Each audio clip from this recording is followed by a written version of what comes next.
Damos gracias, Señor, por un día que nos has guardado para estar en este momento, Señor, aprendiendo cada vez más de tu palabra, Señor, para ser buenos soldados, Padre, a tu servicio, para que te sientas orgulloso de nosotros. Bendice, Señor, a los maestros, Señor, a cada uno de nuestros hogares, Señor. Gracias por todas las bendiciones que derramas sobre nosotros. En el nombre de Jesús te damos gracias. Amén. Amén. Está un poco enferma, hermana. Sí, hermano, una alergia que me pega de vez en cuando bien fuerte, pero aquí estamos. Vaya, en el nombre del Señor ya va a estar bien, hermano. Vamos a hacer un repaso de la clase anterior. Recuerde que la próxima semana no tenemos clases, pero sí estamos invitando que se involucren en las actividades de la iglesia. Entonces yo espero que se involucren en todas las actividades que van a tener, en los cultos, si hay vigilia, que puedan asistir a la vigilia. Y la siguiente semana va a ser el parcial. Hermanos, a ver, hermana Arlene, léame, ¿cuál fue la ruta del Éxodo? No se le olvida desde Egipto hasta la tierra prometida. De la ruta del éxodo de Egipto hasta la tierra prometida. Creo, no. Ahí está el mapa. Creo que fue desde Pitón hasta el monte Sinaí. Y del monte Sinaí hasta Ajá. Hasta, deja ver el mapa mío. Es que no lo miro bien. Déjeme ver aquí el mío.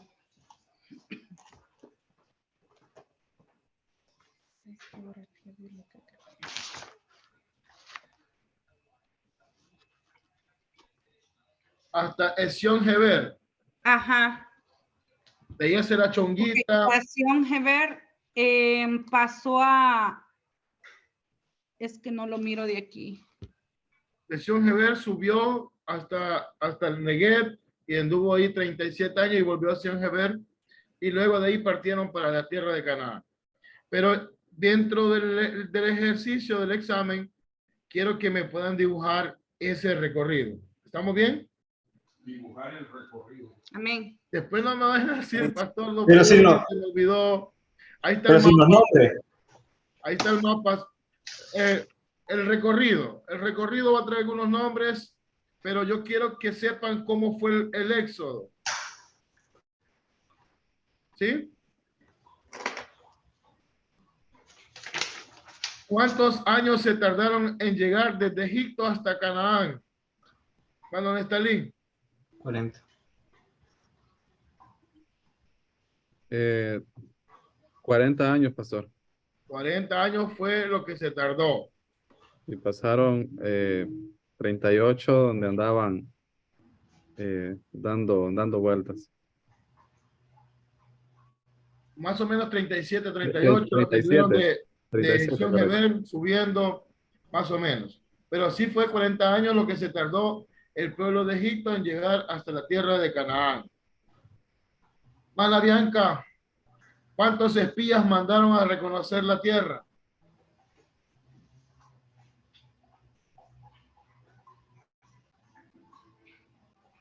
¿3? No. 12, pastor. 2. Uno de cada tribu. Una de cada tribu.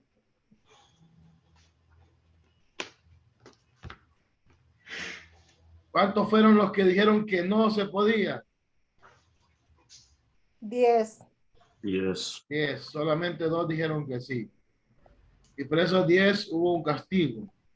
Y anduvieron y se tardaron 40 años por todo en llegar a la tierra prometida. Mano, y más la otra pregunta, la otra que tenemos que recordar.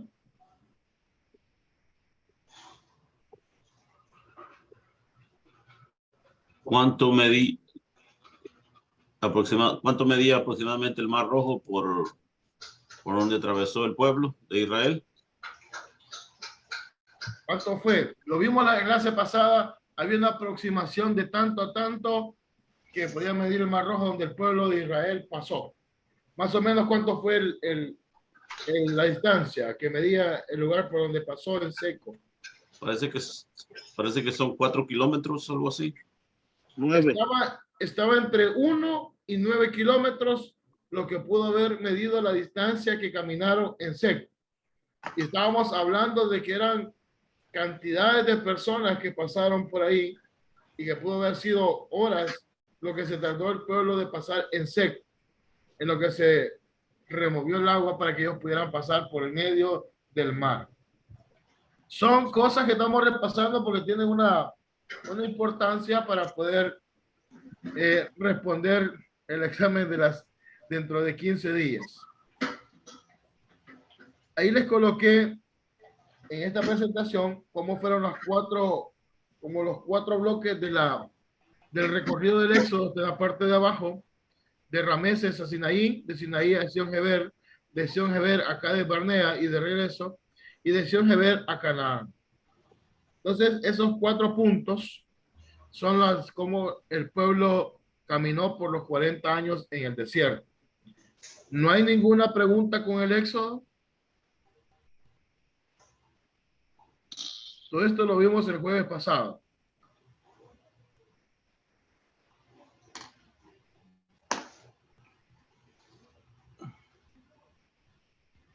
Si no hay preguntas, estamos bien para el examen dentro de 15 días.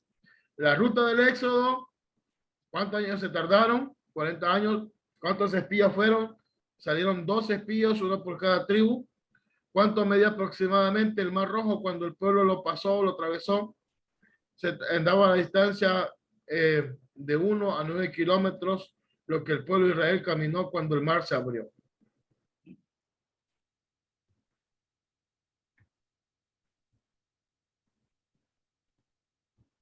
Mano Ulises, la siguiente presentación. Amén, pastor. ¿La leo? ¿Sí? ¿Quién conquistó Canaán oriental? ¿Quién conquistó Canaán occidental? Dibujar cómo fue la conquista de Canaán occidental. ¿Qué tribus sustituyeron a José y a Leví? ¿Cuántas ciudades le dieron a los levitas? ¿Cuántas ciudades de refugio existen? ¿Y quiénes buscan refugio ahí? Amén. ¿Quién conquistó Canaán oriental? Moisés. Moisés. ¿Quién conquistó Canaán occidental? Josué. Josué. Podemos dibujar cómo fue la conquista de Canaán occidental.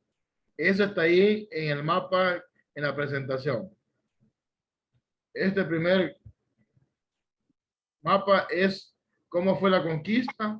Entró por la parte de Jericó, conquistó toda la parte central, luego descendió al sur, luego que había conquistado esta parte, fueron conquistando hacia el norte, hacia Galilea. Esta es la conquista de Canaán occidental. ¿Qué tribus sustituyeron a José y a Leví?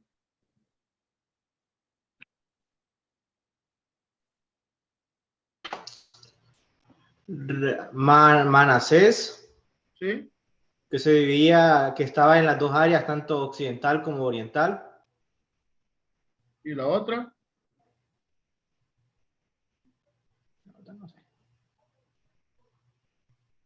Y la otra es Efraín.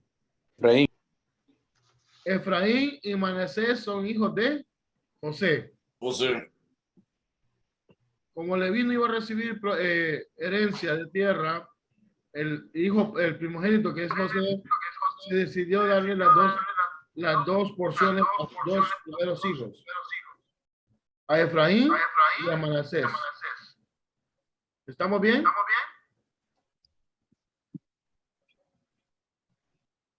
Amén, pastor. Vale. Bueno, Nelson tiene su micrófono encendido, pero ¿Alguien tiene en 2 dispositivos? Hermano Nelson. Sí, ¿qué pasó? Ya estaba apagado mi micrófono. La siguiente pregunta, ¿cuántas ciudades le dieron a los levitas? 48. ¿Cuántas, hermano? No, perdón, yo hice el resumen de todo. ¿Cuántas ciudades le dieron a los levitas? ¿Mana Bianca? 48 48 fueron las que le entregaron. y 6 de refugio. Y 6 de refugio. ¿Por qué estaban estas ciudades de refugio?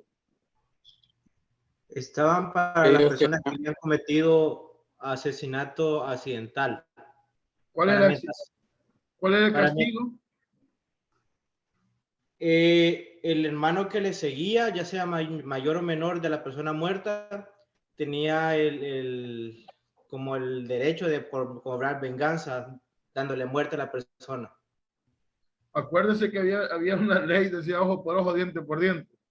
Me las desquite.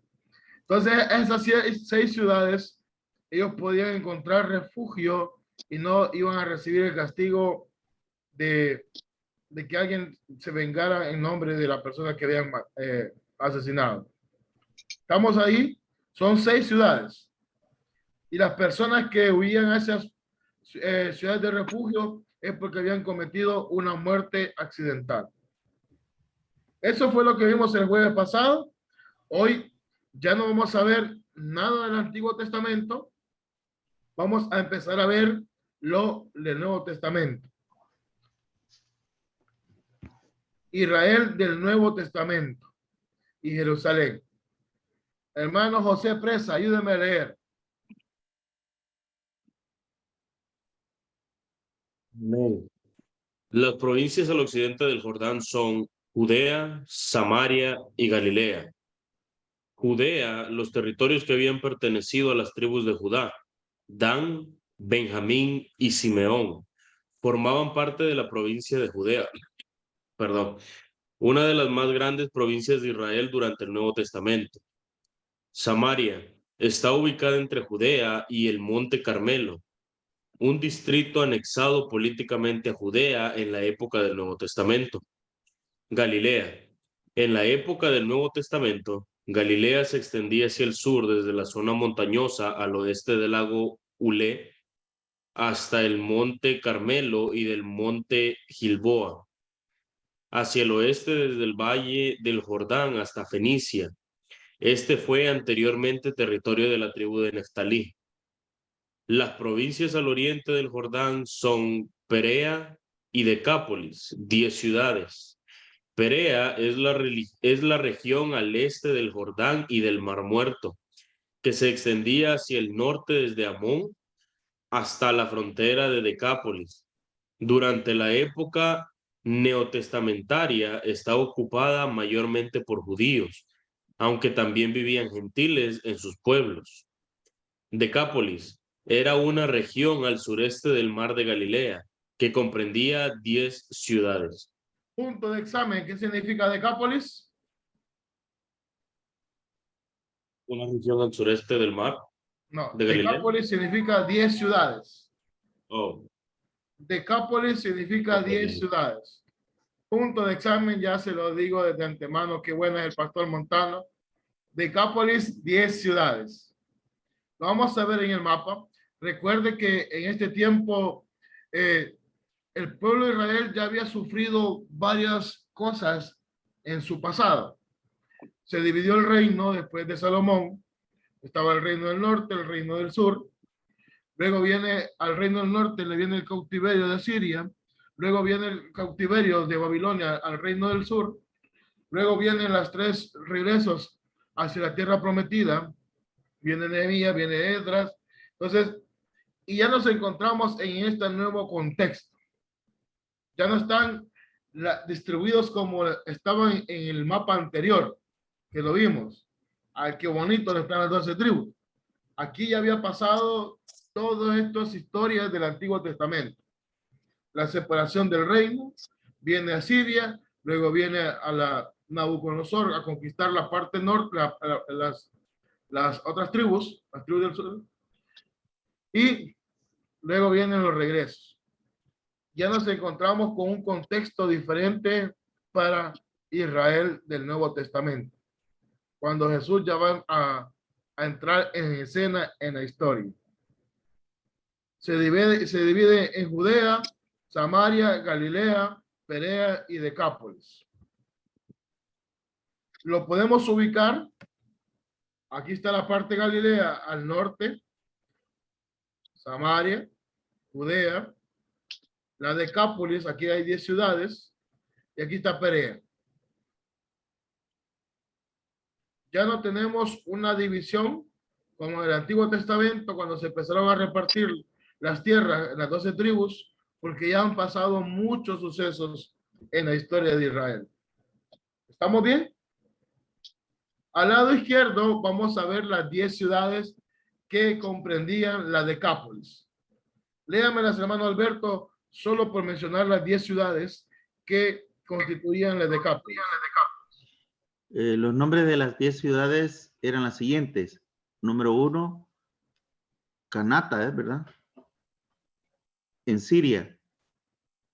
Capitolías en Jordania. Damasco, la capital de Siria. Escítópolis en Israel, la única ciudad al oeste del río Jordán. Filadelfia, hoy en día Amán, la capital de Jordania. Gadara en Jordania. Gerasa en Jordania. Hippo en Israel. Pela en Jordania. Ráfana en Jordania. Después del retorno del exilio, cuando Judea estaba reconstruida como estado religioso bajo Esdras y Nehemías, los samaritanos fueron excluidos del templo de Jerusalén por ser pueblo mixto y por haber adulterado el culto a Jehová con, no sabemos más, con prácticas idólatras, lo que motivó la construcción de un templo rival en el monte Gerizim. De ahí es fácil comprender la enemistad y repugnancia que había entre los samaritanos y los judíos de pura sangre de Judea. Juan capítulo 4, versículo 9. Fue en Galilea fue donde Jesús encontró su mejor aceptación. Fue ahí donde eligió sus primeros discípulos y agresivos misioneros. Léame Juan 4:9. Juan 4:9. No sé quién tiene abierto 2. No, solamente la computadora. Juan 4:9. Juan 4:9 dice de la siguiente manera. La mujer samaritana le dijo, ¿cómo tú siendo judío me pides a mí de beber, que soy mujer samaritana? Porque los judíos y samaritanos no se tratan entre sí. ¿Por qué no se llevaban entre sí? Porque los samaritanos, la mayoría de los habitantes de Samaria, había sido una mezcla entre judíos y gentiles. Los judíos han sido bien, ¿cómo decirle? Bien celosos de cuidar su identidad. Entonces, cuando ya viene la nueva historia en el Nuevo Testamento, se encuentra cuando ya regresa la reconstrucción, vienen del cautiverio babilónico. Entonces vienen y se encuentran a un pueblo ya mezclado, ya se había unido en matrimonio con personas gentiles. Entonces, cuando hicieron el regreso a casa, al regreso a Jerusalén, sintieron ese problema. Entonces tenían ese inconveniente entre ellos, porque ellos no se habían cuidado de ser propiamente judíos entre su misma sangre. Ellos ya se habían unido con gentiles. Y ese era el pleito y la discordia que tienen. Cuando vemos aquí en Gadara, ¿quiénes están llevando la armonía de los 4 evangelios? Amén. Todos, ¿verdad? ¿Ya vieron la vida de Jesús? No. Entonces aquí van a encontrar cosas comunes de las que ya están viendo o van a ver en la otra clase. En Gadara, ¿qué pasó? ¿Cuánto han escuchado? Los endemoniados. Se encontró el endemoniado.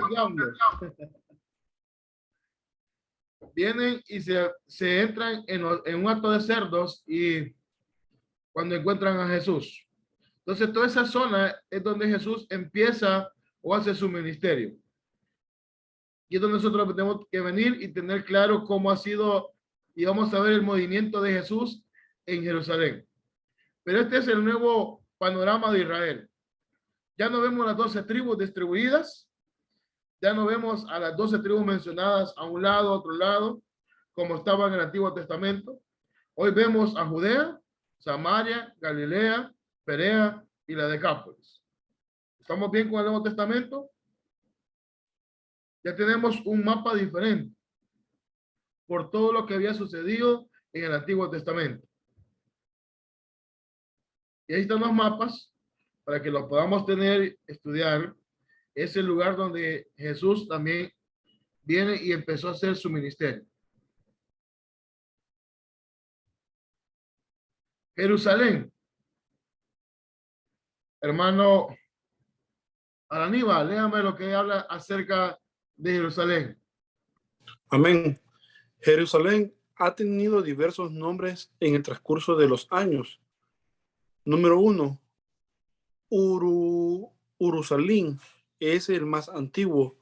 Salem, Melquisedec, Jebús, los jebuseos. Jerusalén en la conquista por el rey David. La ciudad santa por el arca del pacto. Nehemías 11:1. Elía, Capitolina, después de la destrucción por Tito en el año 70 después de Cristo. El Quds, nombre moderno en árabe, significa tierra santa. Los valles de Jerusalén son: 1, Cedrón, entre el monte de los olivos y Jerusalén, también llamado torrente de Cedrón. Tiropeón, Gimón, Geena. No les voy a preguntar ese nombre ahí en el examen, no vamos a perder todos. ¿Qué es un valle, hermano? Un valle es un predio entre dos montañas. Un valle es una planicie entre dos montañas. Entonces venimos y vemos los nombres de Jerusalén. ¿Cuántos han escuchado de Melquisedec? Amén. ¿A dónde se menciona Melquisedec?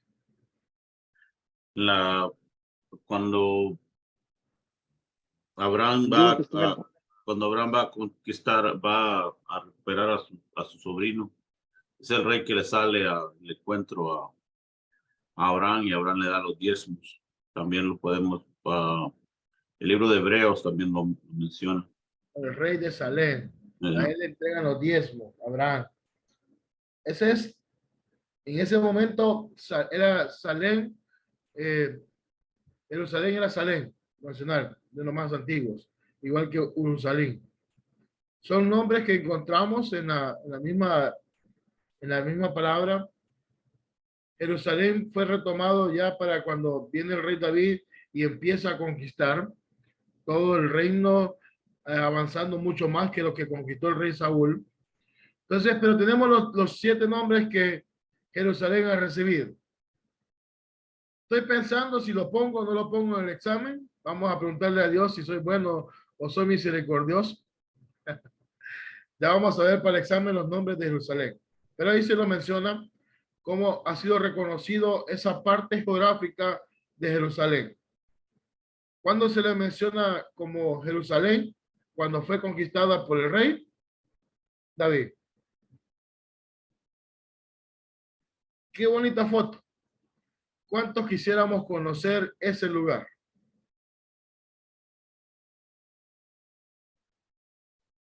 Si no me dice amén, yo sí. Es el que está en la próxima lista de nosotros.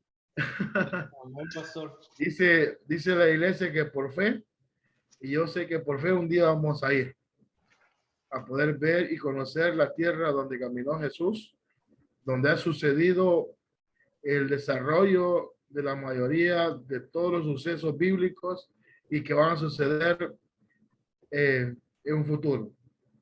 Amén. Esa es la foto actual de Jerusalén. Dice tomada de los montes de los olivos. Hoy vemos una ciudad de Jerusalén bastante crecida, con muchos edificios, con muchos lugares, pero es la tierra donde tiene muchas promesas. La Jerusalén moderna. ¿Hola? La Jerusalén moderna. Esta es una foto de Jerusalén moderna. Es moderno ya en la actualidad. Actual de cómo está Jerusalén. Y ahí menciona que es tomada de los montes de los olivos. Mana Daisy, léame los montes de Jerusalén y los muros de Jerusalén. Amén, pastor. Los montes de Jerusalén son Sión y Moriah, Acrad, Bezeta, de los olivos. Los muros de Jerusalén son el primer muro constituido por David y Salomón, el segundo muro constituido por Jotán, Ezequías y Manasés, reedificado por Nehemías. El tercer muro, comenzando en el tiempo de Herodes Agripa y terminado poco antes del sitio de Roma. De Roma. Tenemos los montes que están en Jerusalén. Ahí está construida la ciudad. Tenemos a Sión o Moriah, tenemos el monte Acra, tenemos el monte Bezeta y el monte de los Olivos. La foto que vimos aquí está tomada desde el monte de los Olivos. Y podemos ver una imagen bien bonita de Jerusalén. Entonces Jerusalén está entre montes. Tenemos Bezeta, Acra, Sión y Moriah. Y los muros de Jerusalén son el primer muro construido por David y Salomón. ¿Quién construyó el templo? Salomón. Pero también Israel tenía muros alrededor, porque también tenía que ser cuidada o resguardada la ciudad de Jerusalén. Cuando está la historia de Nehemías, ¿cuántos han leído el libro de Nehemías? Amén. ¿Quién más? Amén, pastor. Amén. Amén. ¿Qué dice Nehemías cuando escucha noticias de Jerusalén? Se pone a llorar y se pone a orar para para pedirle al rey que si lo puede dejar, le da permiso de ir a reconstruir los muros. Y esa es la obra más grande que se ha hecho en esa época, porque los muros fueron reconstruidos en 52 días. Amén. A pesar de la oposición de muchos que se oponían de ellos. Amén. Así es. Mano Ulises, Nehemías nació en Jerusalén o nació en el cautiverio. Nació en Jerusalén, pastor. No. Nehemías no conocía Jerusalén.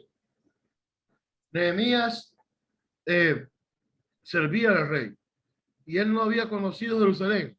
Él escucha y dice: la tierra de mi familia, la tierra de mi padre está desolada, está en peligro porque no tiene muros. Entonces es donde viene, como decía mi hermano, empieza a venir y solicitar el poder venir y ir a Jerusalén y poder llevar permisos y todo para poder reconstruir los muros. Permítanme. Entonces él viene y pide todos los permisos y se dirige hacia Jerusalén. Cuando llega, era parte de la historia que está en el libro de Nehemías, llega y ve cómo está la ciudad. Viene y empieza a observar que los muros están destruidos, que verdaderamente la ciudad puede ser saqueada, pueden venir los enemigos y entrar y hacer todo lo que quieran. Entonces viene y hace un recorrido por la ciudad. Es una historia muy bonita, el libro de Nehemías. Y la palabra de Dios menciona que luego le dice, vengamos y empecemos a construir estos muros. Y él empieza a levantar un muro para protección del pueblo de Israel. ¿Para qué sirven los muros, hermano Presa?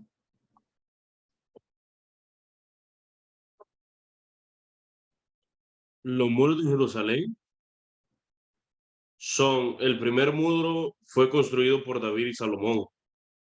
El segundo muro fue construido por Jotam, Ezequías y Manasés, reedificado por Nehemías. El tercer muro comenzando en el tiempo de Herodes Agripa y terminando poco antes del sitio de Roma. No, ¿para qué sirven los muros? Para protección. Para protección. Entonces viene y en ese momento el muro está destruido y él hace todo lo posible para poder venir y hacer la reconstrucción.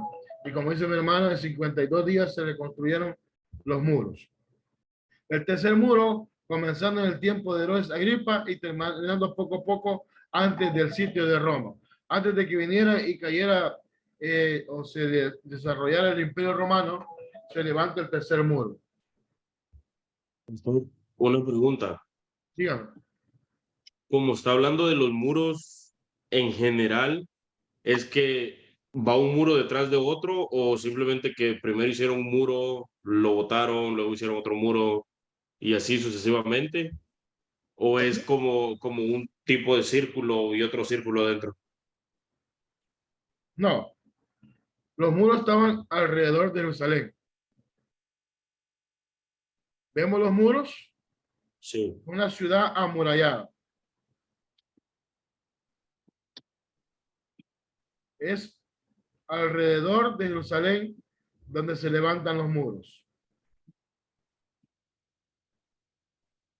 En la parte inferior dice la muralla actual, la muralla norte y la muralla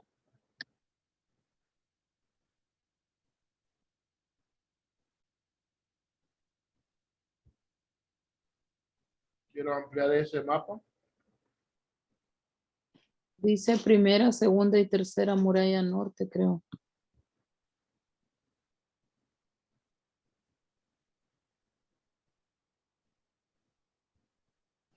Sí, así dice, primera, segunda y tercera muralla norte. Es como fueron levantados las murallas. Ya me falla la vista a esta hora de la noche. Entonces la ciudad de Jerusalén está amurallada. ¿Para qué sirven los muros? Para defenderse. Y eso es lo que hace el rey David, lo que hace Nehemías y lo que hacen en el tercer muro comenzando en el tiempo de Agripa, que empiezan a levantar estos muros para el resguardo de ¿quién? De la ciudad de Jerusalén. Como les dije al principio, ya no tenemos el mismo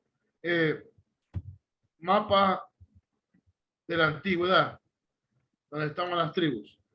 Todo el panorama cambia, tenemos una ciudad diferente y empiezan a levantar los muros para el resguardo de la ciudad.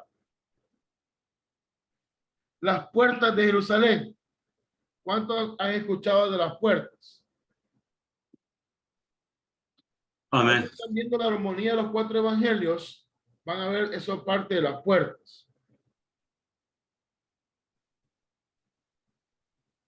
Dice Jerusalén era como muchas ciudades importantes de la época. Una ciudad amurallada, la totalidad del núcleo urbano aparecía rodeado de un muro que le daba un aspecto alargado de norte a sur. Pero es igual para el resguardo. Podemos observar en el segundo mapa las puertas de Jerusalén. Menciónenme las hermanas Araníba, las puertas que están ahí en el mapa.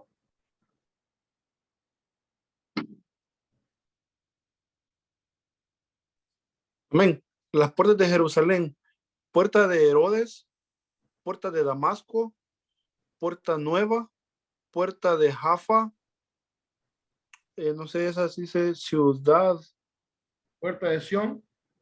Puerta de Sión, puerta de Estercol. Y de ahí lo que Puerta del Sur, no, de ese Esteban, no sé. Puerta del Sur Esteban, Puerta de Oro, donde está el templo. Ajá, Puerta de Oro. Esta no sé si son puertas también. No, solo es una, ¿verdad? La Puerta de Oro. Sí. Lo que pasa es que esto es la ciudad. ¿Aquí qué está? Es como el muro, como Aquí no sé. Aquí donde está el templo, en esta parte de aquí.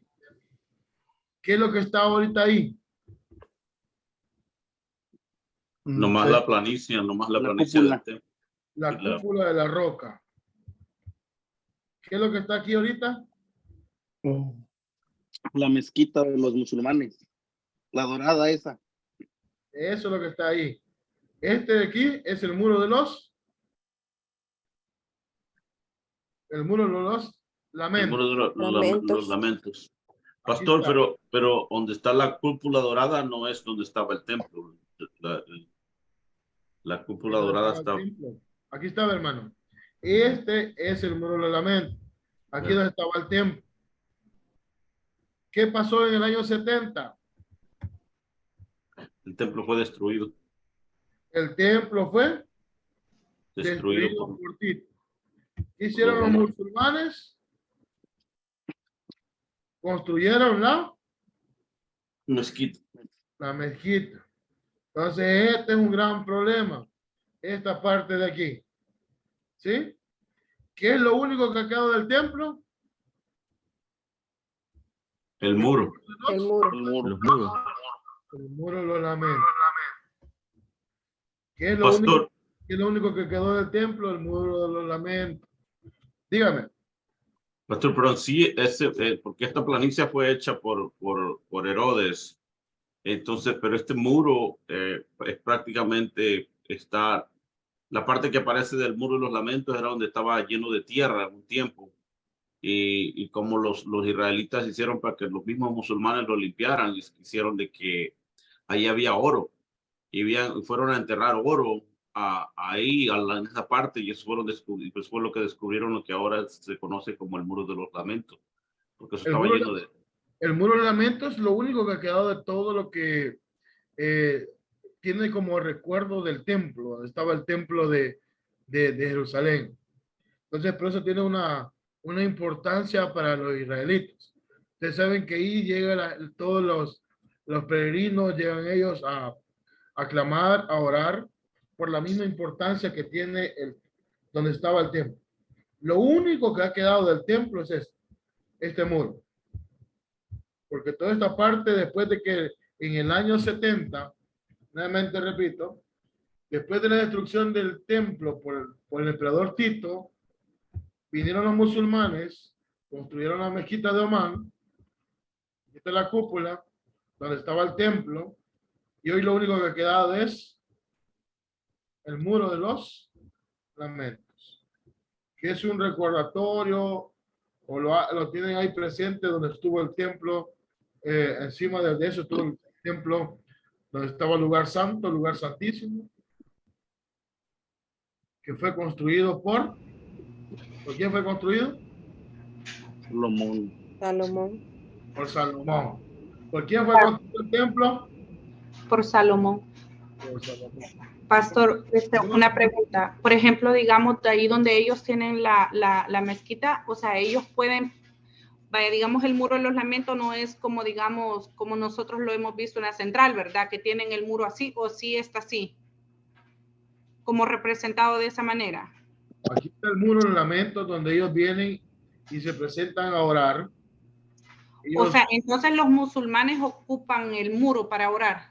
No, los musulmanes tienen aquí arriba su mezquita.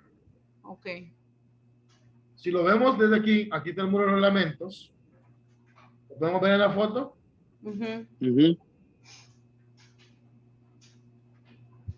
Es esta parte de aquí.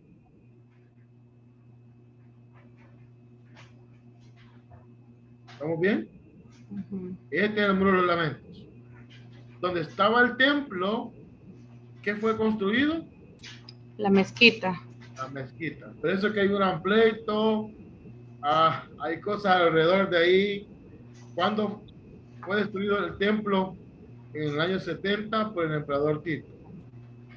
Luego sucedieron la persecución a los cristianos. Luego vienen los musulmanes y construyen su mezquita aquí, donde estaba el templo. Y hoy lo único que ha quedado en reseña es el muro de los lamentos. Los podemos ubicar. Este es el muro de los lamentos. Está muy interesante, muy bonito. Poder venir y decir, el muro de los lamentos es lo único que ha quedado de recuerdo donde estuvo el templo, donde se adoraba o lo que pidió Dios para su adoración. Quiero que vengamos y nos hagamos una imagen de Jerusalén, cómo ha ido evolucionando, cómo ha sido Jerusalén, cómo sus muros tienen una importancia, tienen puertas para poder venir y que las personas puedan estar viniendo, entrando. Es una ciudad normal, con mucha importancia, como lo menciona el material. Dígame, hermano. Oiga, pastor, el muro de los lamentos, si es el original que puso el rey Salomón, o es ya de la segunda construcción.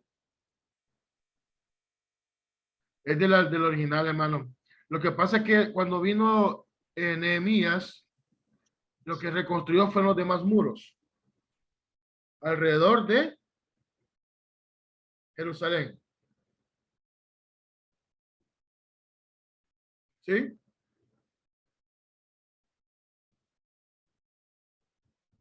Ok, gracias. Amén. ¿Estamos bien con la imagen de Jerusalén? Pastor, ese muro era que protegía el templo que Salomón construyó. Y luego el otro, pues, vinieron a proteger la ciudad, que le echaron muros alrededor de la ciudad. Alrededor de la ciudad. Amén. Cuando Nehemías viene, lo que reconstruye son los muros que están alrededor.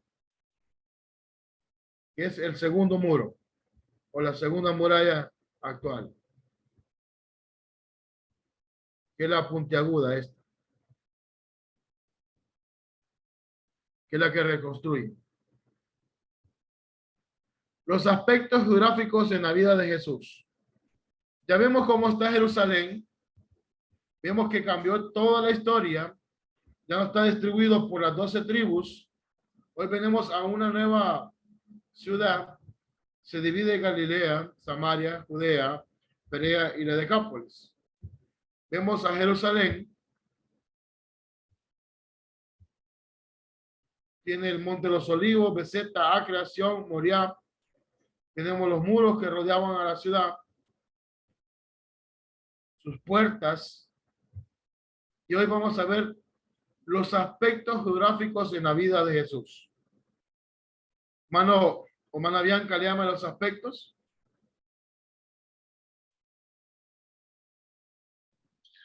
Aspectos geográficos en la vida de Jesús. Desde el nacimiento de Jesús hasta su juventud estuvo en los siguientes lugares: Belén, Jerusalén, Egipto, Nazaret y el templo. De lo que narra la historia o lo que narra la palabra de Dios en Lucas, Jesús nació ¿dónde? En Belén. En Belén. Estuvo en Jerusalén, fue a Egipto, también para el cumplimiento de una promesa.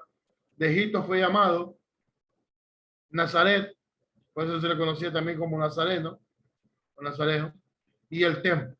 Cuando se perdió, ¿a dónde lo encontró José y María? Mano Ulises. En el templo, pastor. En el templo. Ellos iban ya de regreso a casa y no lo encontraban. Entonces lo fueron a encontrar en el templo. Lo que está narrado en la palabra de Dios en los primeros años de Jesús, solo tenemos esto. No podemos venir e inventar algo más. ¿A dónde fue el desarrollo del nacimiento o del crecimiento de Jesús? En Belén, en Jerusalén, en Egipto, en Nazaret y el templo.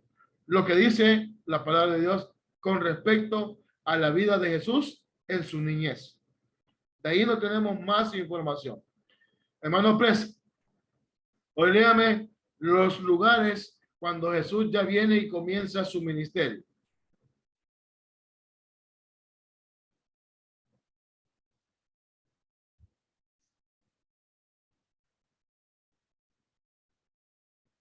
Los lugares relacionados con el inicio del ministerio de Jesús. Betabara, lugar tradicional del bautismo de Jesús, se ve en Juan 1:28.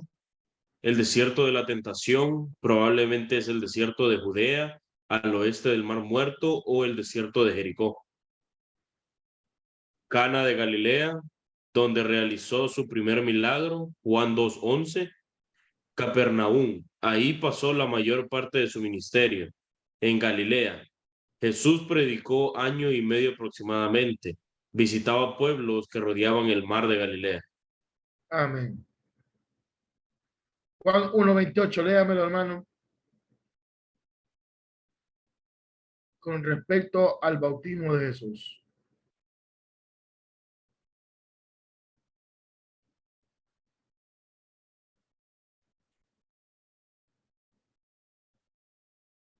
Amén.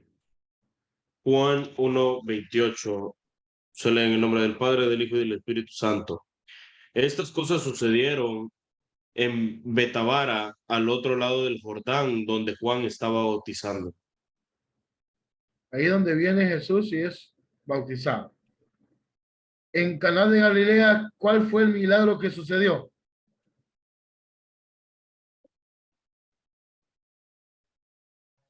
La boda. La boda de Canaán. La boda de Canaán.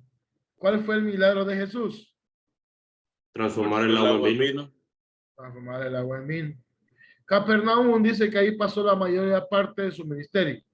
En Galilea, Jesús predicó 1 año y medio aproximadamente, visitaba pueblos que rodeaban el mar de Galilea. Como lo vimos en las primeras clases, ¿a dónde fue que encontró a sus discípulos? Alrededor del mar de Galilea. ¿Qué estaba haciendo Pedro cuando Jesús llegó? Estaba pescando. Estaba pescando.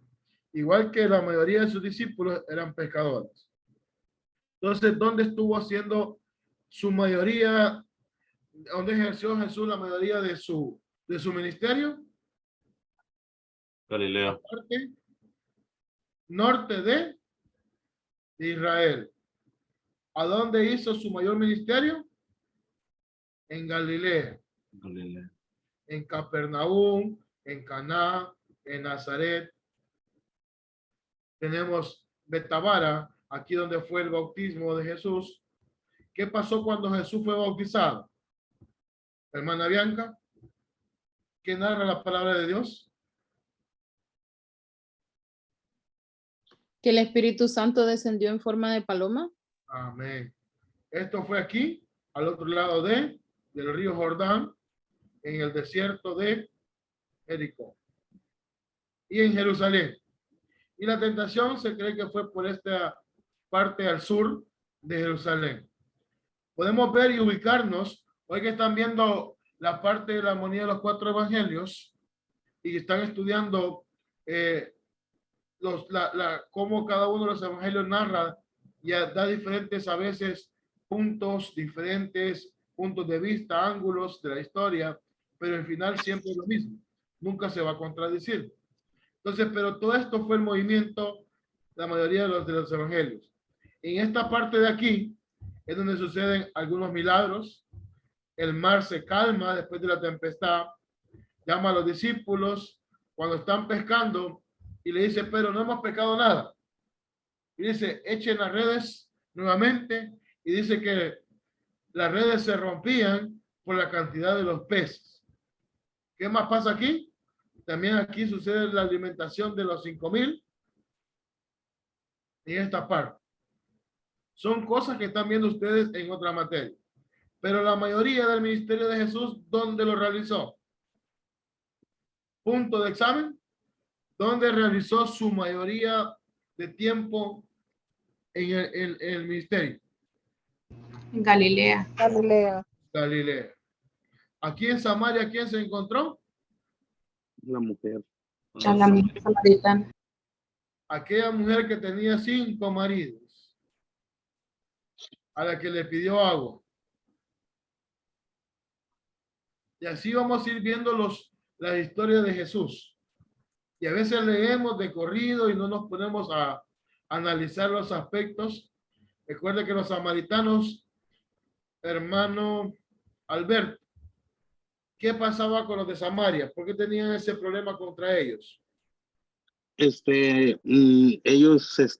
sí eran judíos, ¿verdad? Pero como hicieron una mezcla con otros pueblos y su linaje, se puede decir, pues se contaminó. Y los judíos, a ellos son muy nacionalistas, ¿verdad? Ellos defienden mucho su sangre, su linaje. Y por eso los miraban con malos ojos ellos. Hubo una contaminación, ya no eran judíos propios de sangre, había ya una mezcla con gentiles y también habían hecho una adoración diferente, habían dejado la verdadera adoración a Dios, pero tenían esas rencillas. Pero aquí prácticamente fue el recorrido del ministerio de Jesús. Pero la mayoría de los sucesos que narra los evangelios suceden en la parte de Galilea, donde él viene y realiza muchos acontecimientos que están narrados en los 4 evangelios. No nos perdemos. Si yo les pregunto, ¿en qué parte de Israel Jesús realizó la mayoría de sus obras en su ministerio? La respuesta Galilea. es Galilea. Ahí donde más tiempo estuvo realizando su ministerio, en la parte norte de Israel. Mano Gil, léame algunos sucesos de los que se realizó en el parte del ministerio cuando Jesús andaba haciendo su obra. Amén. Dice, en Naín, ahí resucitó al hijo de la viuda, fue ungido por una mujer y predicó en las poblaciones cercanas. Nazaret, allí unos incrédulos intentaron despeñarlo. En Bethsaida, allí alimentó a los 5,000 hombres y caminó sobre el mar. En Fenicia, lugar donde curó a la joven Sirofenicia. Mateo 7, versículo 24 al 30. Decápolis, allí alimentó a los 4,000 hombres. Y en Cesarea de Filipo, cerca del monte Hermón, ahí fue la declaración de Pedro que Cristo es el Mesías, en Marcos capítulo 8, versículo 27 al 29.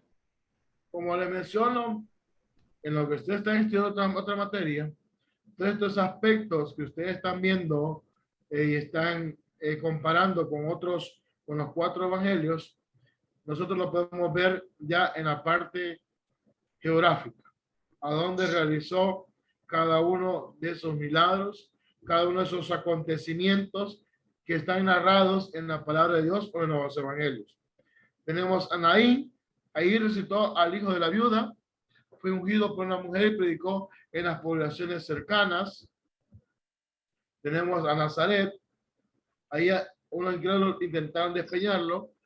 Bethsaida, ahí alimentó a los 5,000 hombres y caminó sobre el mar. Esto está aquí por el mar de Galilea. En Fenicia, lugar donde curó a la joven Sirofenicia. La Decápolis.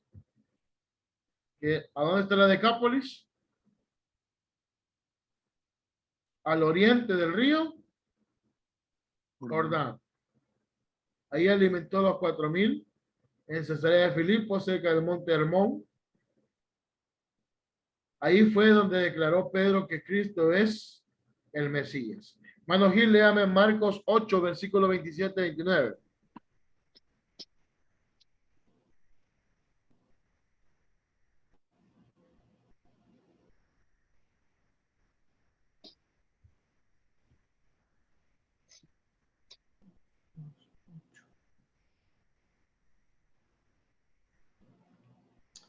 Amén. La confesión de Pedro. Y salieron Jesús y sus discípulos por las aldeas de Cesarea de Filipo, y en el camino preguntó a sus discípulos, diciéndoles, ¿quién dicen los hombres que soy yo? Ellos respondieron, unos Juan el Bautista, otros Elías, y otros alguno de los profetas. 29. Entonces él les dijo, ¿y vosotros? ¿Quién decís que soy? Y respondiendo Pedro, le dijo, tú eres el Cristo. Número 30. Pero él les mandó que no dijesen esto de él a ninguno. Amén. Son acontecimientos de lo que realizó Jesús en Israel. Tenemos más, hermano. Presa, léame los demás. Amén. Jerusalén, ahí perdonó a la mujer tomada en adulterio. Perea, en este viaje hizo lo siguiente. Envió a los 70 discípulos delante de él, dijo la parábola del buen samaritano, sana al endemoniado que los discípulos no pudieron liberar. Betania, resucitó a Lázaro. Jericó, sanó al ciego Bartimeo y se encontró con Zaqueo. Amén. ¿A dónde está Perea?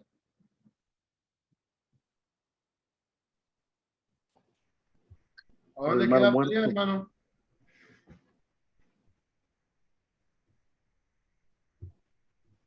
Perea queda aquí por el mar. Muerto. Por el mar muerto. ¿Qué sucede ahí? Envió a los 70 discípulos. ¿Cómo los envió?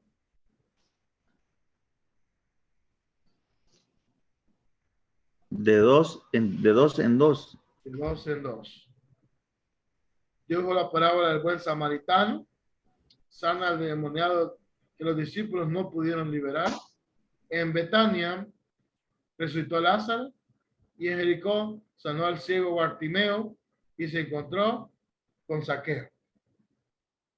Hoy nos podemos ubicar acontecimientos que leemos en la palabra, pero no nos ubicamos a veces en el mapa.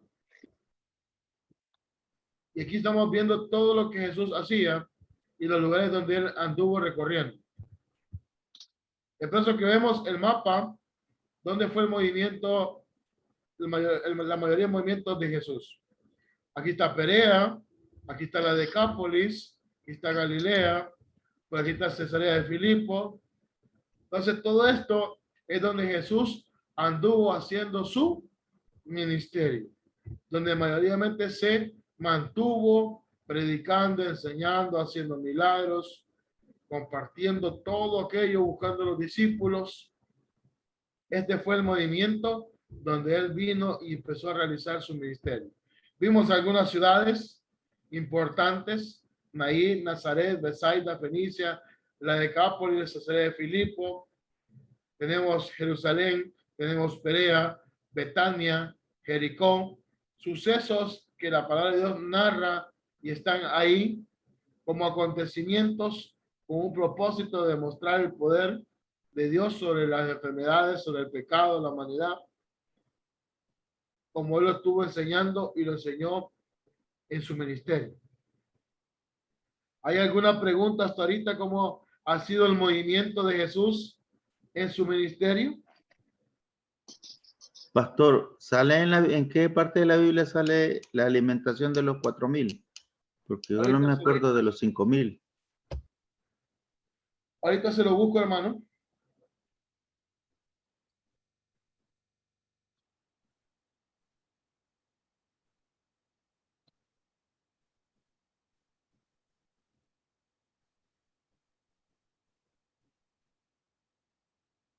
Mateo 15, 32 al 39, léamelo, hermano, de los 4,000. También se encuentra en Marcos 8. Mateo 15. 32 al 39. 34, que dice. Y Jesús, llamando a sus discípulos, dijo: tengo compasión de la gente, porque hace 3 días que están conmigo y no tienen que comer. Y enviarlos en ayunas no quiero, no sea que desmayen en el camino. Entonces sus discípulos le dijeron: ¿de dónde tenemos nosotros tantos panes en el desierto para saciar a una multitud tan grande? Jesús les dijo: ¿cuántos panes tenéis? Y ellos dijeron: 7 y unos pocos pececillos. Y mandó a la multitud que se recostase en tierra, y tomando los 7 panes y los peces, dio gracias a Dios, dio gracias, dice, los partió y dio a sus discípulos, y los discípulos a la multitud. Y comieron todos y se saciaron, y recogieron lo que sobró de los pedazos, 7 canastas llenas. Y eran los que habían comido 4,000 hombres, sin contar las mujeres y los niños. Entonces, despedida la gente, entró en la barca y vino a la región de Magdala. Bueno, ahí está la alimentación de los 4,000. En Marcos capítulo 6 habla acerca de la alimentación de los 5,000.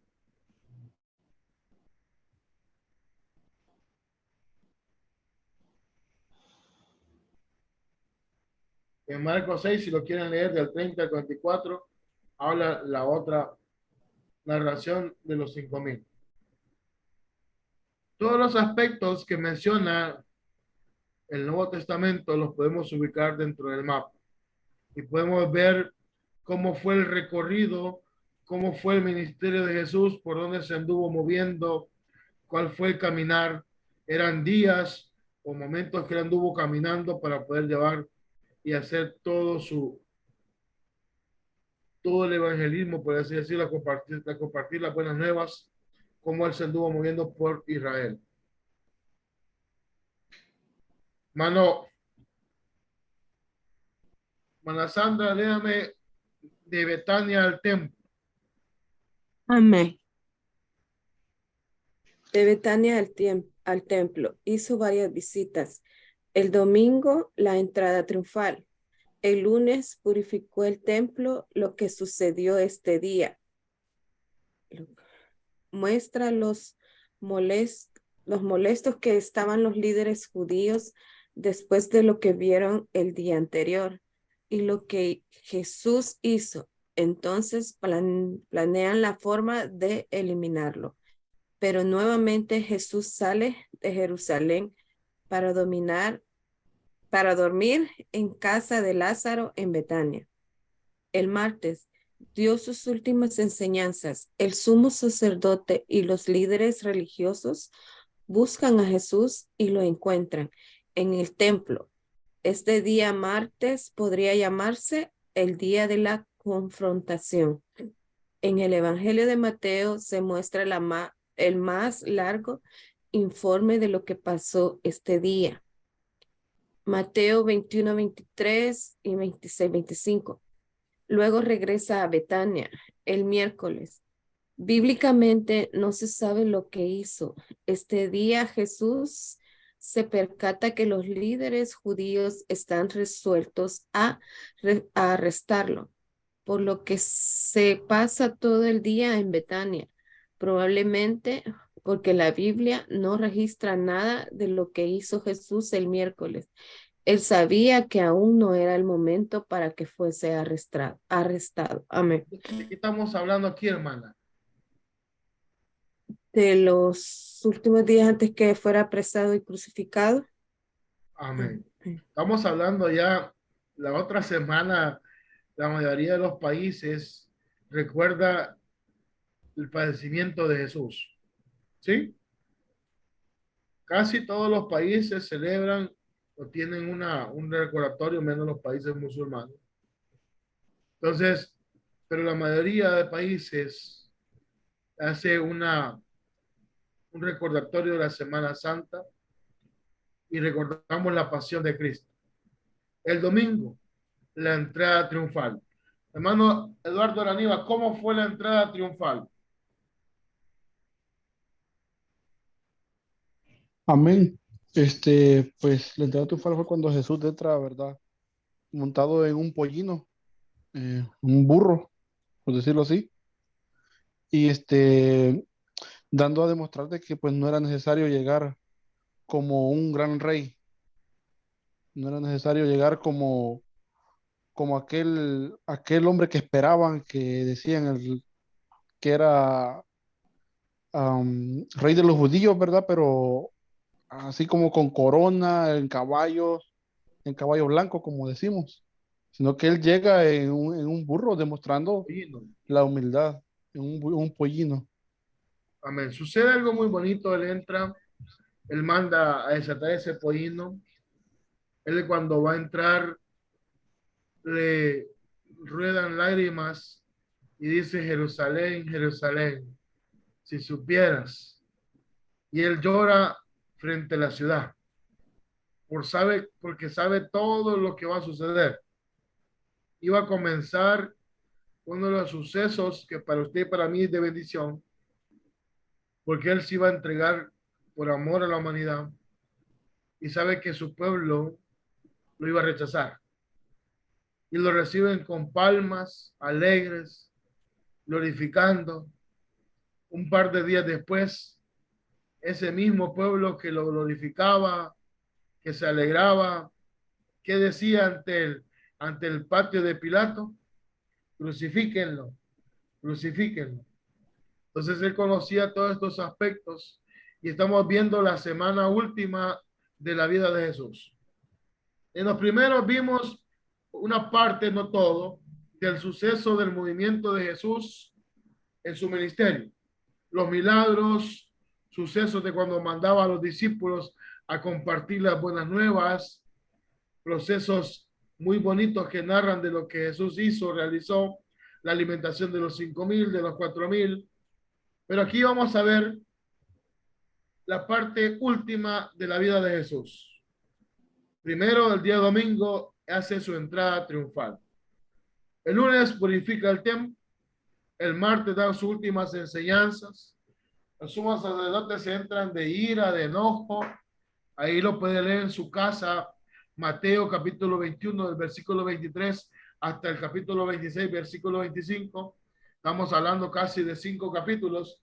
Léalo para que vea todos estos acontecimientos que se dieron, los últimos mensajes.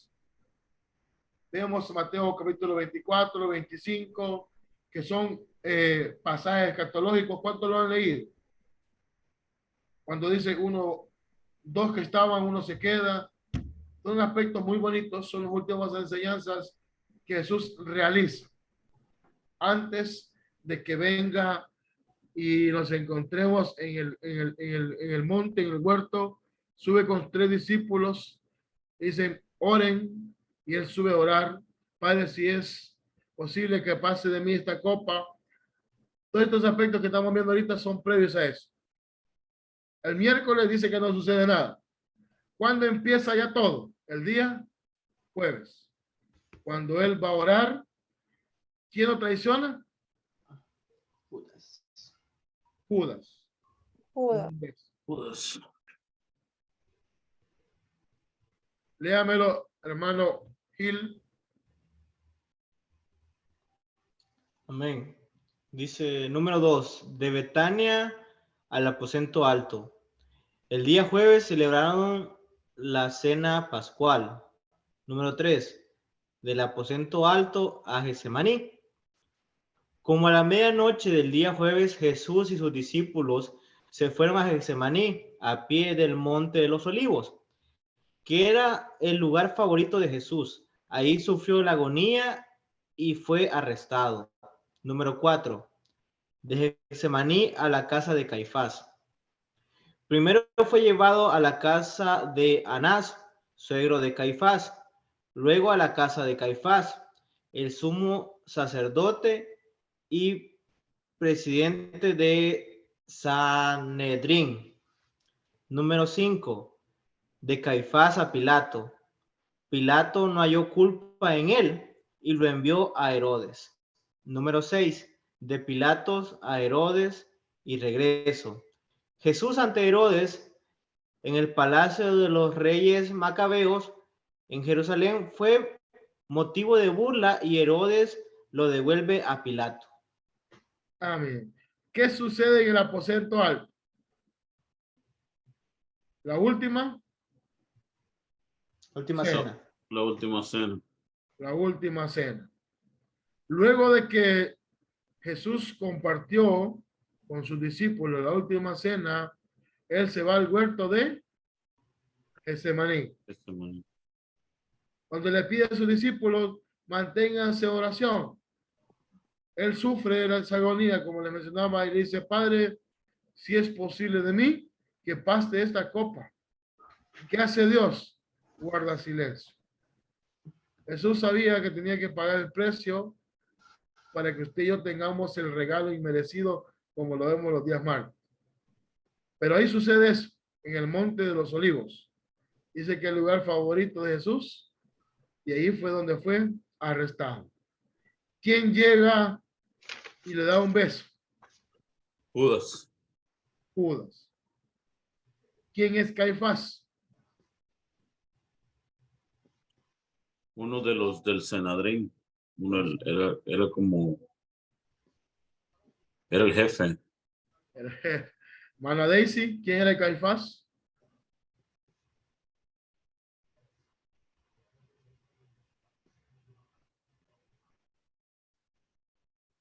Ahí dice que era un sumo sacerdote y presidente del Sanedrín. Era el sumo sacerdote. Entonces ellos vienen y quieren buscar un pretexto para capturar a Jesús, para arrestarlo. Cuando lo llevan a Caifás, viene y lo que hace es, bueno, vamos, presentémoslo ante Pilato, porque dice dentro de nuestra ley, él se está proclamando como Dios, como rey, y buscan algo para que tener un punto válido para acusar a Jesús. Llegan, después de que llegaron a la casa de Caifás, llegan ante Pilato. Pilato, ¿qué hace? No encuentra culpa en él y lo envía a Herodes. ¿Cuántos han visto la película La Pasión de Cristo? Amén. Amén.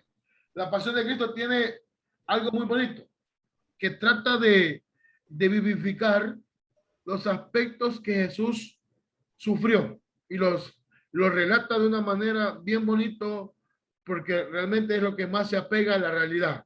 Los golpes, los castigos, cómo fue esa última semana de parte de Jesús. Viene, Pilato no encuentra nada, le dice, bueno, vamos donde Herodes.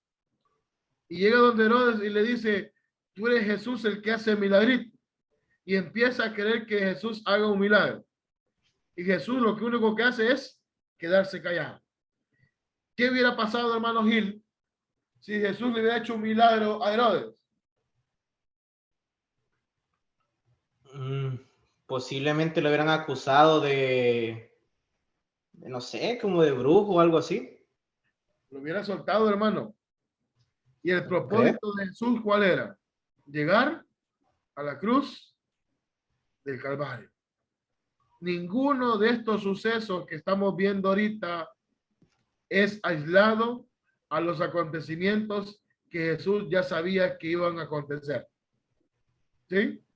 Él sabía el precio, él sabía lo que tenía que pasar con él, y él fue a orar para todo este proceso. Cuando llega al huerto de Getsemaní, en el Monte de los Olivos, es porque sabe que vienen todos estos acontecimientos.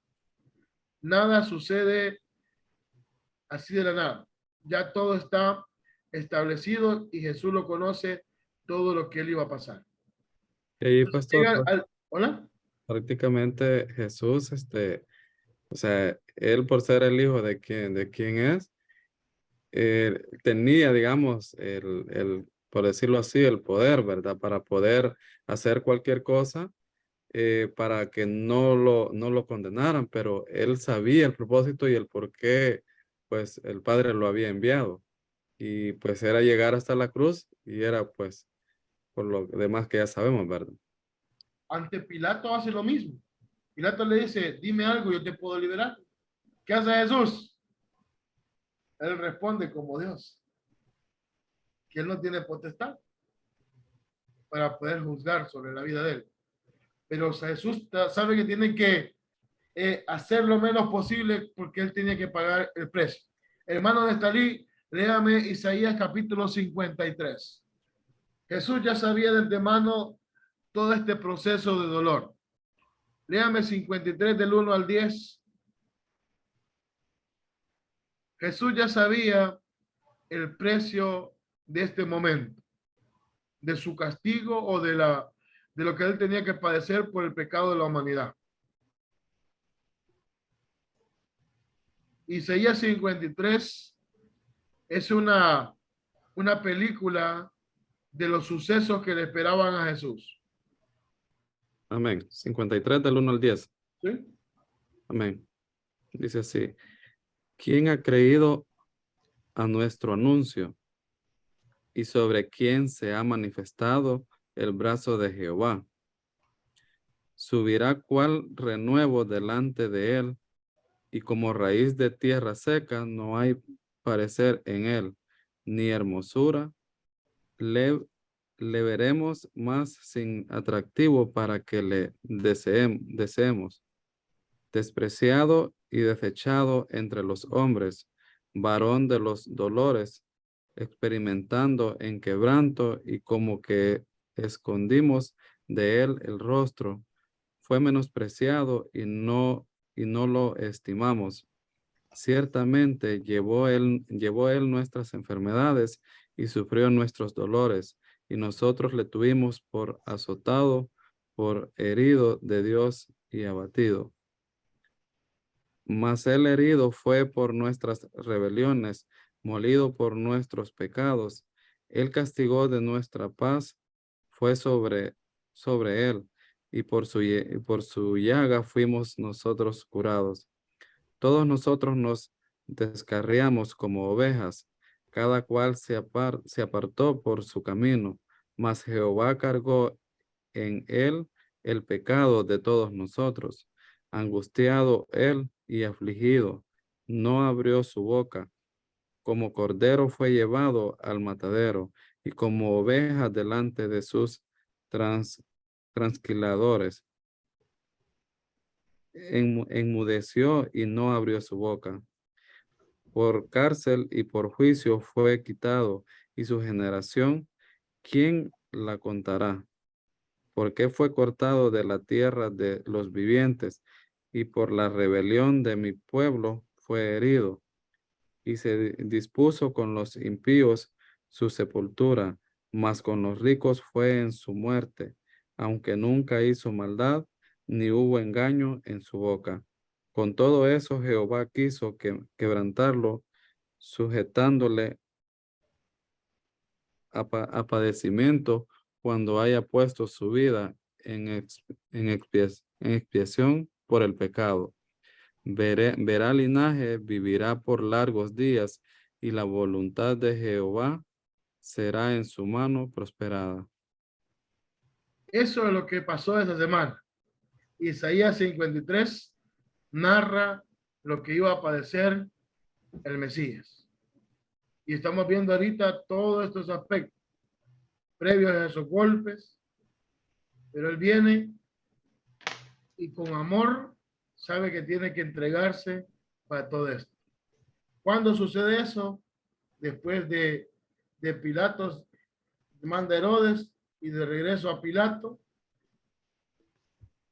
¿Quién entra en escena después? Pilato dice, para las fiestas hacemos una cosa, liberamos a alguien. ¿A quién mandan a llamar que está preso para ponerlo a la par de Jesús? A Barrabás. A Barrabás. Y cuando dice Pilato, ¿a quién suelta? ¿A Jesús, el rey de los judíos, o a Barrabás? ¿Qué grita el pueblo? Barrabás. A Barrabás. Estos son los sucesos últimos de la vida de Jesús. Y luego ya conocemos su camino hacia el monte de la calavera, donde es crucificado y donde él entrega su vida para el perdón y la expresión del pecado de la humanidad. La última cena, el arresto y los juicios y la crucifixión. Ahí podemos ver en este mapa cómo fue la última semana de Jesús. ¿Nos podemos ubicar? Hermano Gil, ¿se ubica? ¿A dónde está el número 1? En el templo. ¿Qué va a hacer? Enoja a todos los sacerdotes con lo que hacen en el templo. Luego se va al aposento alto. El aposento alto. Está en la parte de aquí. Que fue donde celebraron la cena pascual, que es la última cena. Después se va para Getsemaní, que era su lugar favorito para orar, que era como a la falda del Monte de los Olivos. Número 4, lo capturan y lo llevan para la casa de Caifás. Caifás no lo halla culpable y lo manda para Pilato. Más sin embargo, Pilato tampoco lo haya culpable, no haya culpable y lo manda para Herodes. Y Herodes lo regresa. ¿Dónde Pilato? Para Pilato. Donde Pilato viene y está todo el pueblo y deciden soltar a Barrabás y le dice, ¿qué hacemos con Jesús? Y todos empiezan a gritar, crucifíquenlo, crucifíquenlo. Cuando Jesús hace su entrada triunfal, llora por todos estos aspectos que él ya sabe. Muchos de los que estaban aquí gritando crucifíquenlo, crucifíquenlo, son los que se alegraron cuando Jesús entró a Jerusalén. ¿Sí? Muchos de los que estaban ahí recibiéndolo con palmas, luego vienen y son los que están gritando crucifíquenlo, crucifíquenlo. Cuando ya deciden crucificarlo, hace su recorrido hacia el Calvario o el monte de la Calavera, donde es crucificado. Y termina el ministerio de Jesús en la tierra. Él continúa porque está vivo. Él es la primicia de la resurrección. Él ascendió a los cielos y está esperando el momento preciso, el momento estipulado por Dios para el cumplimiento de toda su palabra. Nos ubicamos en los contextos del Nuevo Testamento.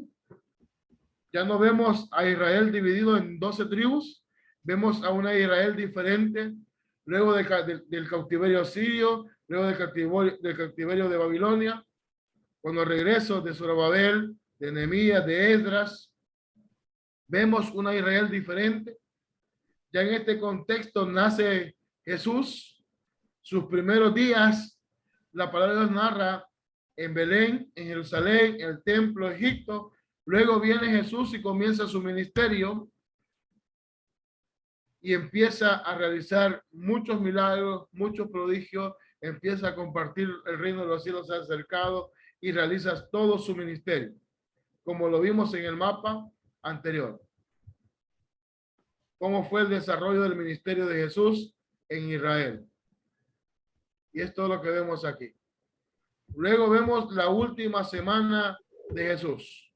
¿Cómo fue el proceso de esa semana? En el templo, en el aposento alto, en el Getsemaní orando. Luego es entregado con un beso me entregas.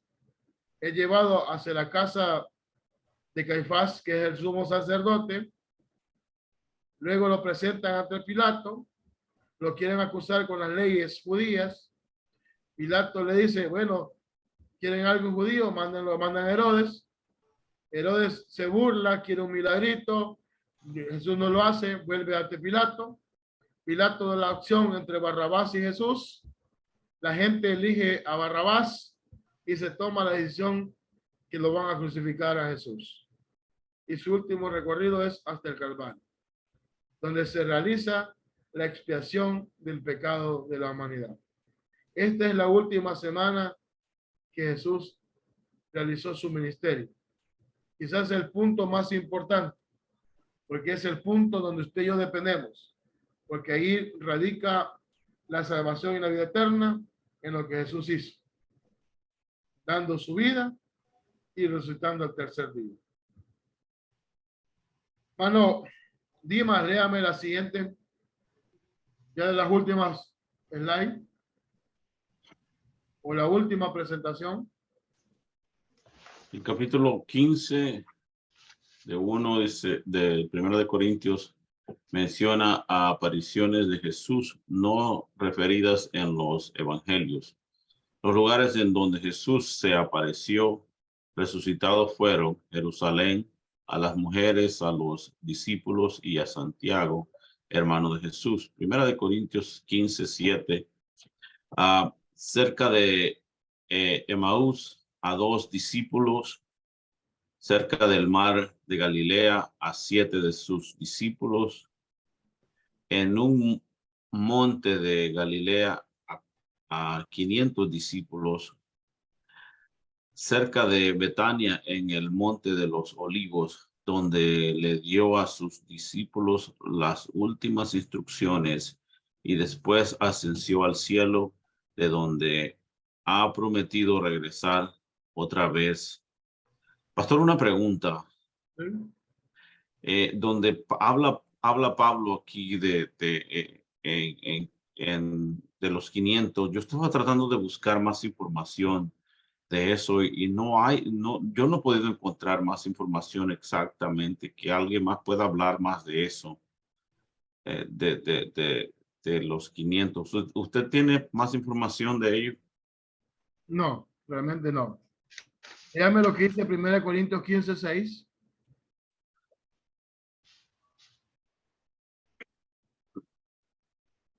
Permítame.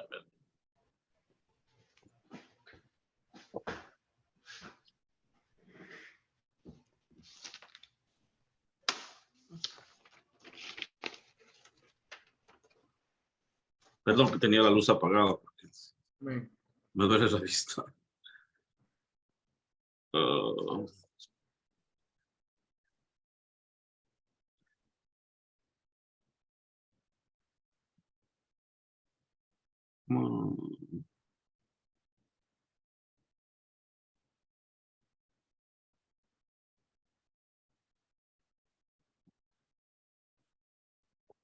Tal vez mañana llego.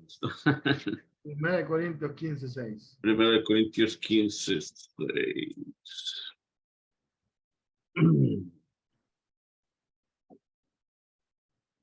Y dice la palabra. Después apareció a más de 500 hermanos a la vez. Dice, después apareció a más de 500 hermanos a la vez, de los cuales muchos viven aún y a otros ya duermen. Esto. Lo que la palabra de Dios revela es lo importante. Hay cosas que no revelan mucho más, porque Dios solo va a revelar lo que Él quiere hacerlo por alguna importancia, para algo importante que quiera recalcar. Si no hay más información de los 500, pero sabemos que los judíos, los discípulos se fueron multiplicando, fueron creciendo en números. Y como le digo, no hay a veces mayor información de la que Dios revela en su palabra.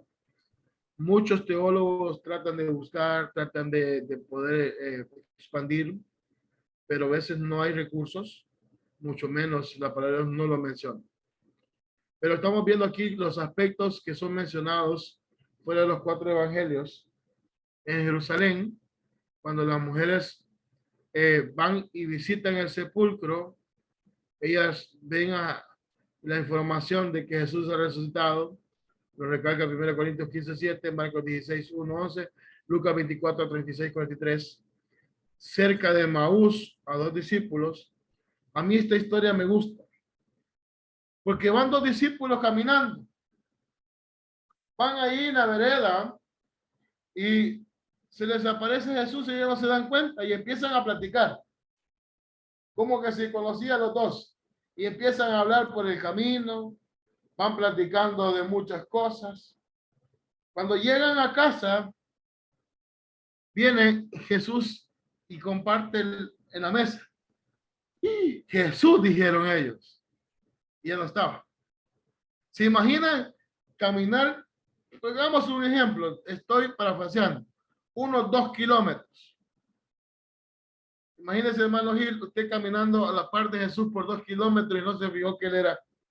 Hasta cuando vino y compartió el pan, compartió la cena y dijeron, es Jesús. Por las palabras que dijo al final. Perdón, pastor, la información más cercana parece que son 7 kilómetros los que caminaron con él. A ver, imagínense lo que caminaron, las pláticas, todo, y hasta el final se dieron cuenta que el que iba a la par de ellos era Jesús. Y esto sucedió aquí en Emaús. A mí de verdad me encanta esa historia y esos acontecimientos porque vemos a un Jesús resucitado. Un cuerpo nuevo, un cuerpo glorificado. Esas son las premisas de la resurrección. La que usted y a mí nos espera. Un cuerpo glorificado. Y ese va a ser tema de otras clases, solamente se los adelanto. Pero Emaús, cuando estaban los dos discípulos, para que vean los contextos, caminaron un par de horas y no se dieron cuenta que era Jesús. Hasta allá al final se dieron cuenta que él era el que iba caminando con ellos. Cerca del mar de Galilea, a 7 de sus discípulos, en un monte de Galilea a 500 discípulos, cerca de Betania. Betania está aquí a la parte, aquí abajo por el mar Muerto, en el monte de los Olivos, donde le dio a sus discípulos las últimas instrucciones. Y después ascendió al cielo, de donde ha prometido regresar otra vez. Aquí es la última vez, en el monte de los Olivos, donde Dios hace la ascensión. Están los ángeles y le dicen, así como lo veis ir, así va a regresar de nuevo. Algo que están esperando los judíos. La segunda venida. Nosotros que esperamos que él venga por su iglesia. Seamos arrebatados en los cielos. ¿Estamos bien con la clase? ¿Hay alguna pregunta? Pastor, algo que noté ahí, que los ángeles le dijeron que así como lo ven irse, así lo van a volver a ver que regrese. Entonces los ángeles saben cuando él va a volver a venir, porque o saben que él va a volver a la tierra para que les haya dicho eso a ellos. La palabra de Dios, hermano, narra que solamente Dios sabe el día, la hora y la fecha. ¿Cuándo va a ser todo este acontecimiento? Los ángeles saben que Jesús viene con poder y gloria, porque él viene a gobernar a la tierra por 1000 años. El monte de los Olivos, dice la palabra de Dios, se va a partir en dos cuando él desciende. Son aspectos escatológicos que lo van a ir viendo en otras materias, pero los ángeles saben estos acontecimientos. Es como el enemigo, el diablo, sabe lo que le va a acontecer. El diablo sabe que le espera el lago de fuego, azufre. ¿Qué está haciendo? Llevando a muchos a esa condenación que solamente era para él. Y él está engañando a muchas personas y van a ser condenadas muchas personas por el engaño de él. Pero él ya sabe. Lo mismo saben los ángeles, que Jesús viene y viene con poder y autoridad y va a reinar 1000 años sobre la tierra, donde se van a cumplir los pactos a Israel, el pacto de la tierra. Hasta ahorita Israel no ha disfrutado de su tierra prometida. Ha tenido que luchar, ha tenido muchas cosas, pero cuando venga el reino milenial, y esto lo van a ver en otras materias, solamente se lo comparto, cuando venga el reino milenial se va a cumplir los pactos hechos a Israel. La tierra prometida, Israel va a poder ser feliz en esa promesa, van a tener a su rey gobernándolos a él. ¿Quién va a ser su rey? Jesús. Entonces los ángeles saben todos esos acontecimientos, pero la fecha no la conocen, ni la hora. La palabra dice que solamente el Padre conoce la fecha y la hora. Los ángeles sí conocen que Jesús viene. ¿Estamos bien? ¿Alguna pregunta que me quieran hacer antes? Porque la otra semana no hay clases Luego vienen los parciales, viene el examen.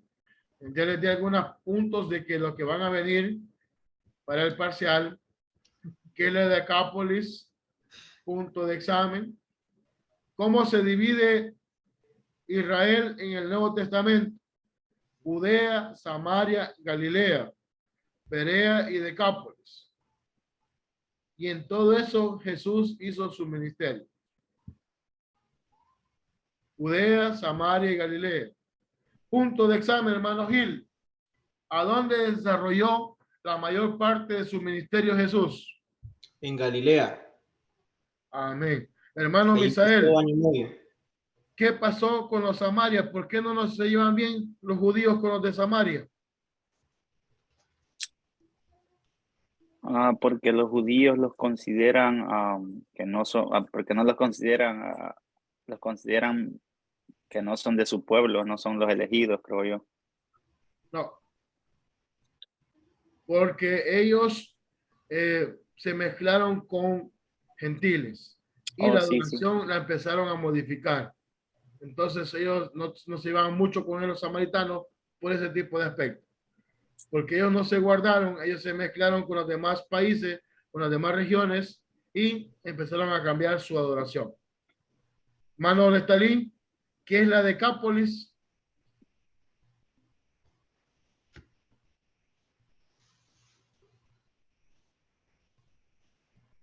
Diez ciudades. 10 ciudades. ¿Me las va a mencionar las 10 en el examen? No. Solo me va a poner las 10 ciudades. Y está aquí en la zona oriental del río Jordán. No se lo olvide. Ya cambiamos el mapa de Israel, donde estamos las 12 tribus, al Nuevo Testamento, donde está Galilea, donde está Samaria, donde está Judea, donde está Perea y está la Decápolis.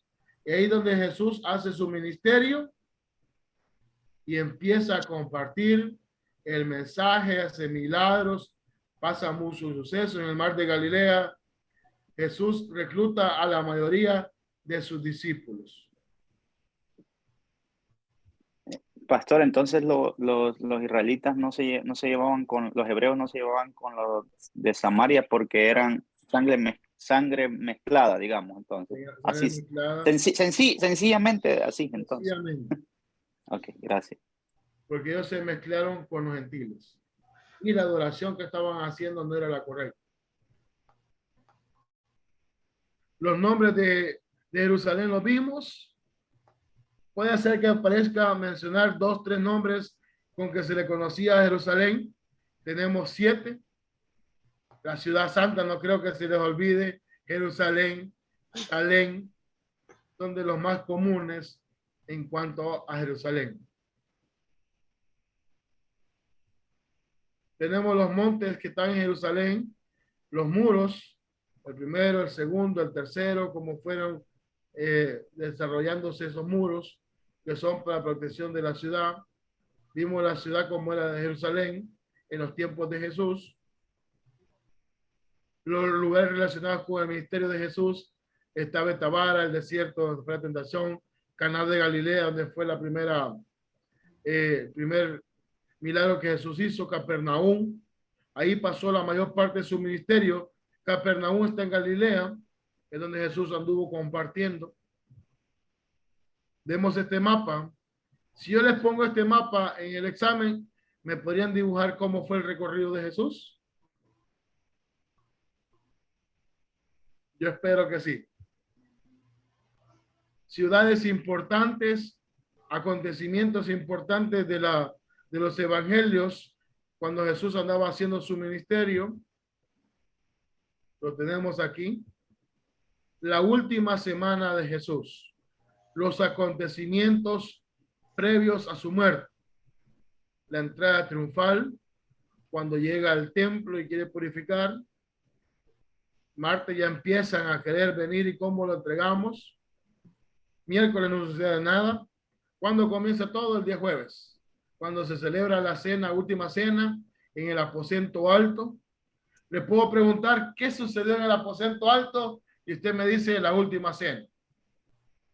En el huerto de Getsemaní, Jesús ora por lo que estaba sintiendo cuando dice, si es posible de mí que pase esta copa, y cuando ora por todos los sucesos. Ese camino entre Getsemaní a la casa del sumo sacerdote, del sumo sacerdote a Pilato, de Pilato a Herodes y de Herodes a Pilato de nuevo, y luego ya Jesús hasta el Calvario. Y es lo que hemos visto. Les voy a poner este mapa y ustedes me hacen la línea de cómo fue esa última semana de Jesús. ¿Estamos bien? Ya se lo estoy cantando, hermano. Pastor, llegó de Betania, ¿verdad? El aposento alto. Aquí está el 1 de Betania. Luego se va para el aposento alto.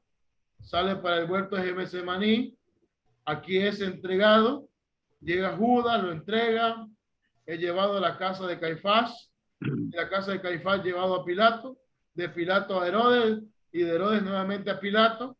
Aquí luego se decide todo el pueblo con el sumo sacerdote, crucifíquelo, y hasta el Calvario. ¿Me dibujan los 7 puntos? Yo espero que sí. Soldado avisado no muere en batalla. Soldado avisado no muere en batalla. Pastor, pero esta clase va a estar para copiarla, ¿verdad? ¿Ya se la mandé? Pastor, pero un favor. ¿Sí?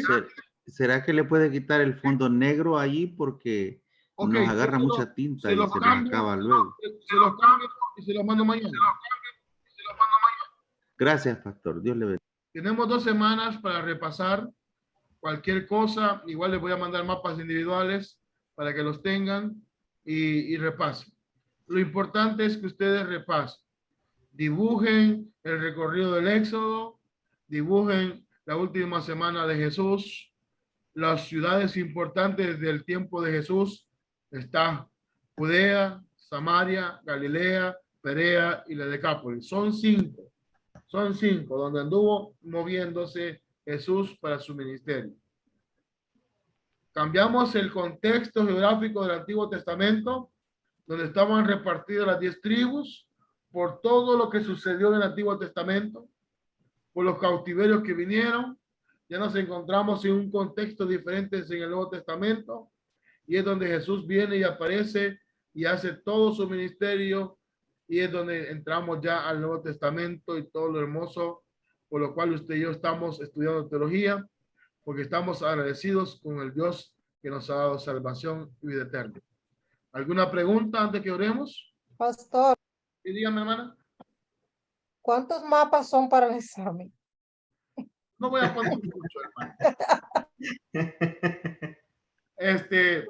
Pastor. Esta es la última clase de mapas. Pastor. Hola. Pongan los 10 a todos y nos arreglamos con usted. No. Le vamos a dar toda esta semana libre. Toda la otra semana se la vamos a dar libre. ¿Cuántos están de acuerdo? Los mapas ya terminaron. Amén. Esta es la última clase de mapas. Luego venimos y entramos a la materia ya, a la segunda parte de costumbres. Y vamos a ocupar el material de costumbres. Vamos a ver todos esos aspectos que rodean de vestimenta, que rodean de cómo eran las bodas, cómo eran ¿cómo se llama? Los velorios o los aspectos fúnebres, cómo era la vestimenta de las mujeres, de los hombres. Vamos a ocupar el material de costumbres. Hasta aquí vamos a llegar ya a los mapas de geografía. Ya es el último parcial. Esos mapas repásenlos, háganlos. Luego nos centramos ya a costumbres. ¿Estamos bien? Ya en costumbres van a sufrir porque les vamos a preguntar, miren cómo es el traje de una mujer. Eso está en el material. ¿Cuál es la tarea de una mujer en el día a día de vivir? ¿Cuáles son las tareas del hombre? ¿Cuáles son las tareas del esposo, de la esposa? Todo eso lo vamos a ver en costumbres. Está en el libro. Como le digo, hasta el día de hoy llegamos con los mapas, mi hermana Daisy. Vienen alrededor de 4 mapas bonitos. No me van a poner todas las ciudades. Solo quiero que sepan ubicarse dentro de los mapas. Ya les di la pista. cómo fue el ministerio de Jesús, cómo ha sido la última semana de Jesús. No les voy a preguntar así ya más detalles, pero sí lo que hemos visto, el recorrido del Éxodo, cómo fue la conquista del Canaán occidental, que lo hemos visto y ahí está en el material. Yo el día de mañana temprano les mando la presentación sin fondo para que la puedan imprimir y tener ahí en la mano, pero repasen esos mapas. De la clase de ahora, repasen el mapa que hemos visto acerca del ministerio de Jesús, de esta, que tengo ahorita en pantalla, que es la última semana del padecimiento de Jesús, y es de lo que va a venir en el examen. Como le menciono, dice ese dicho, soldado avisado no muere en batalla. Está fácil el mapa, va a traer nombres. No me voy a poner que del templo se fue para la casa de Caifás a comer, porque no fue así. Lo vamos a poner punto a menos. Mire, pastor, del templo se fue para la casa de Caifás. Ahí se salió mal, ¿no? Se fueron para el aposento alto. Entonces, apréndase el recorrido de la última semana. Es el aspecto importante por el cual usted y yo hoy somos salvos. Por lo que Jesús padeció esa semana, de entregarse por ustedes y por mí para darnos vida eterna. Mano Alberto, nos lleva en oración.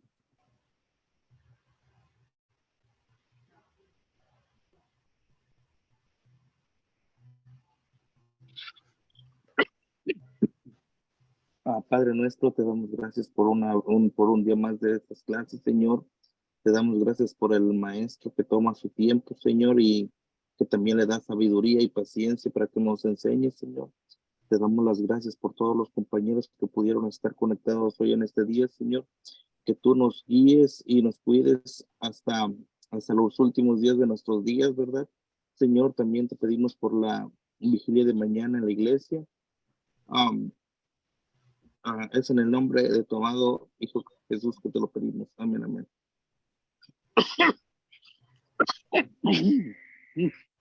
Amén. Hermanos.